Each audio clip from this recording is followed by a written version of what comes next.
Hi, it's me again, and after the full force of British law came down on top of Huw Edwards like an anvil and gave him a 6-month suspended sentence, what's he going to do next? What's next for poor old Huw, who just got caught up in something he's so regretful for doing?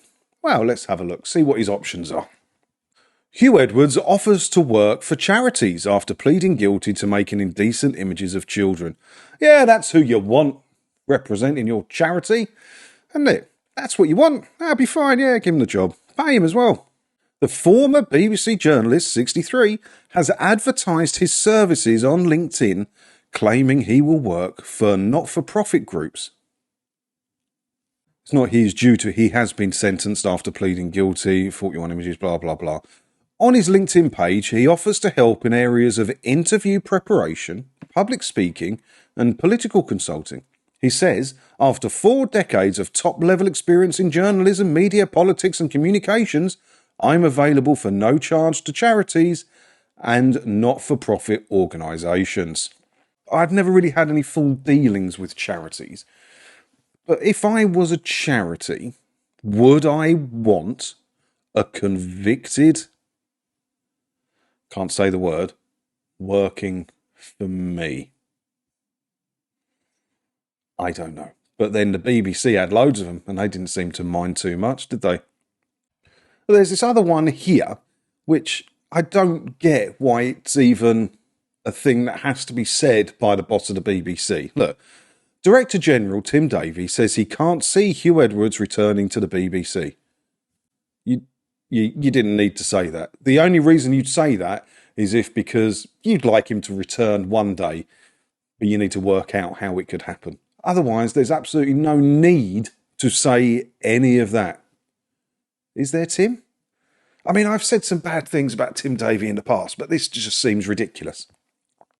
BBC Director General Tim Davie said he can't see Huw Edwards ever returning for the corporation again after blah, blah, blah. Speaking at the RTS London conference, Mr. Davie said Edwards' crimes were appalling crimes, and he said the BBC's reputation was impacted. No shit, Sherlock. It's always the BBC, isn't it? It's not their first rodeo in this. What is it about the BBC that attracts these kinds of people? He said, there's no doubt that an affair like this impacts our reputation, and I don't know yet in terms of the direct impact on trust. What trust did the BBC have anyway before this? What I would say is we track it very carefully, your level of trust. You don't know what direct impact on trust it's going to have, but you track your trust. How do you track trust very carefully? And if you were tracking your trust very carefully, you'd know you don't have any. We're very mindful with people's trust in the BBC is essential, and I hope we do the right things. What, by not terminating? You knew last year, Tim Davie, that he had been nicked on this. We didn't. I didn't. It was hidden from us, as normal people. But as his employer, Tim Davie would have known last year about the full extent of the charges Huw Edwards was facing. And yet, his contract was not terminated.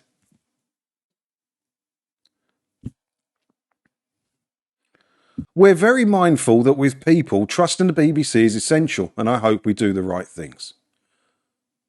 Terminate his contract when you find out he's doing this. Not just send him on gardening leave because of depression. I don't think the public is stupid. Really? Really? Did the boss of the BBC just say that, really? They can see we're taking actions. What actions? Acting in good faith.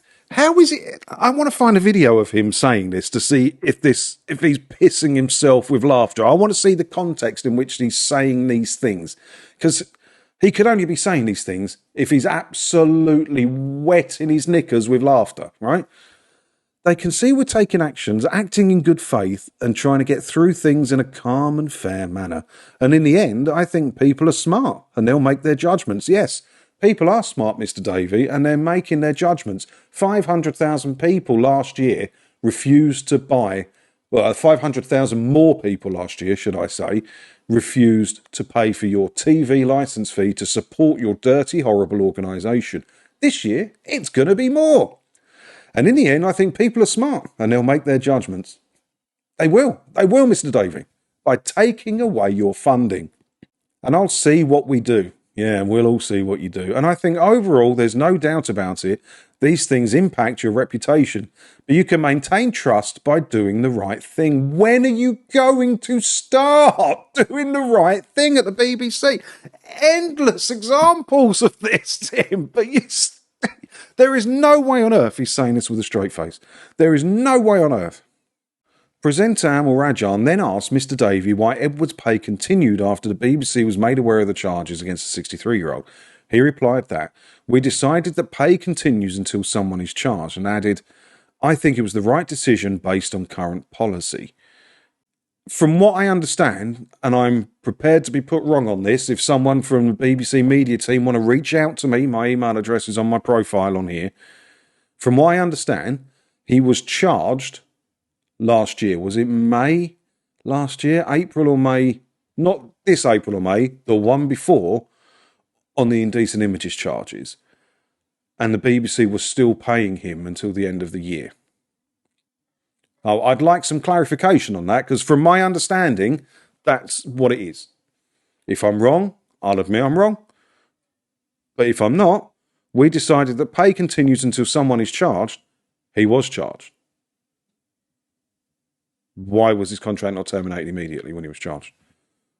Rajan then asked Mr. Davey if Edwards would ever work at the BBC again. He replied, "I can't see that." "I can. For obvious reasons, this man has just been convicted of appalling crimes, and it's pretty straightforward in my mind that I can't see him working at the BBC. If he whitewashes his reputation a little bit with all his charity work, there could be some documentaries and some films he could do for the BBC in the future about bouncing back Alan Partridge style or something, I don't know. But I could see it. Can't you?" I should have read ahead. The Director General said there may be a documentary, a contextual piece where we're seeing images of people who are no longer working with us, who have been frankly disgraced. That's how it operates, so we'll have editorial control of that. So yeah, he was talking about here about cleaning out the archives. Look, he was also asked what would happen to archived content of the presenter. There's never completely banned, rip someone out of the archive, blah, blah, blah. No, they're going to save that. They're going to save that because Edwards he's a big friend of the BBC. They like him at the BBC. They're annoyed that this has happened probably at the BBC, I would imagine.